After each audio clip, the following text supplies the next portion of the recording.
Hello guys, welcome sa aking vlog. Power distribution system tayo. Simulation, changeover from shore to ship's power connection. Una, punta tayo sa emergency generator control panel. Changeover natin yung mode from auto to manual.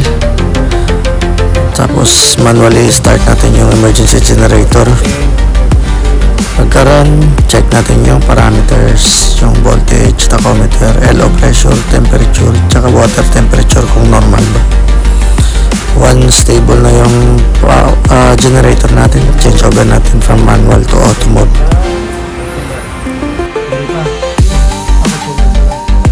Sunod, punta tayo sa ESB, sa generator tsaka shore panel ko. Naka-under tsaka standby na yung emergency generator natin. Tsaka naka-shore connection pa po tayo, no? So, ngayon, disengage natin yung shore connection natin. Tsaka close yung ACB na emergency generator. So, tapos ito, check natin yung mga parameters ng current, voltage, frequency, tsaka mga load ng generator natin.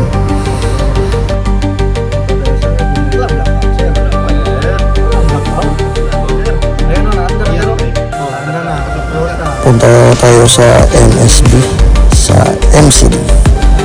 Ayun, naka-disengage na yung short connection natin.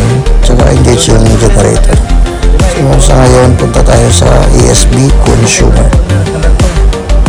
On natin yung emergency transformer primary, number 2.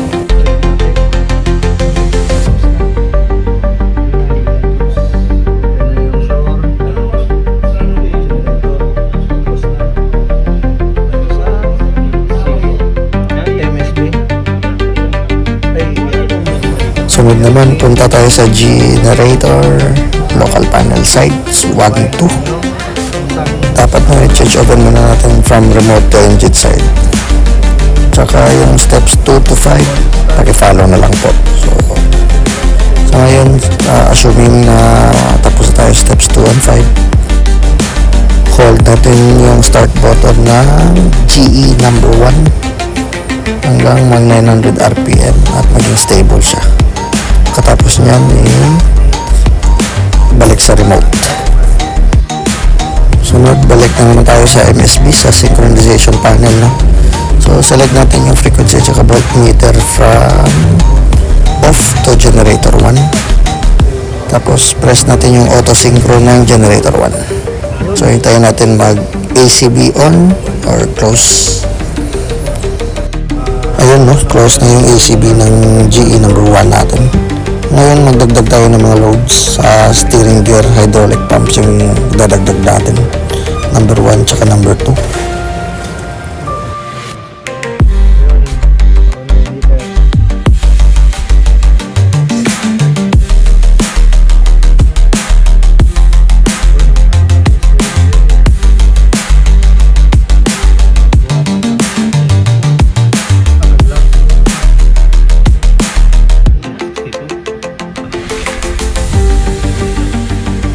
Yun guys, so dalawang steering gear hydraulic pump yung pinaandar natin. Check natin yung load ng generator natin. Punta tayo sa MSB, sa synchro panel. Check natin yung load dun. Yun guys, may 376 kilowatts tayo. Thank you.